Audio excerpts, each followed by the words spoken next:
Let's start in South Sound after the resignation of national squash coach Mark Challoner just a few weeks ago. Many are asking who will continue to develop Cayman's youth players and the coach the national program. Now, as you'll see in this report, the South Sound Squash Club says they're stepping up while those same questions remain unanswered, led by one of Cayman's most accomplished players.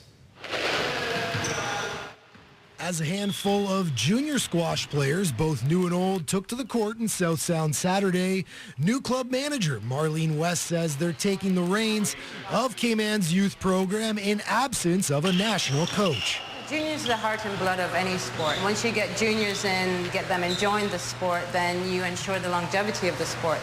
And West says that's the reason the club has started his own junior program, rather than wait for the Cayman Islands National Squash Association to replace former national coach Mark Challoner. I know they're going through lots of changes at the moment, but we thought it was important to keep a junior program running.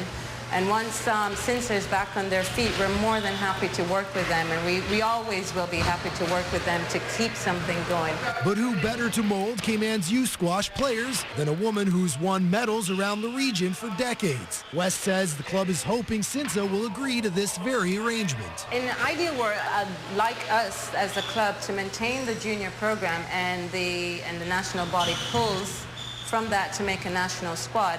And the national body also focuses on the school program, because I think that's where we can draw a lot of juniors from.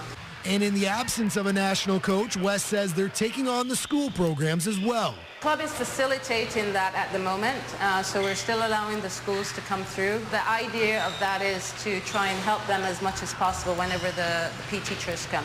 All in an effort to keep the sport of squash alive and kicking in the Cayman Islands. We reached out to CINSA President Janet Searsing on the status of the national program in a search for the national coach. We did not hear back by airtime.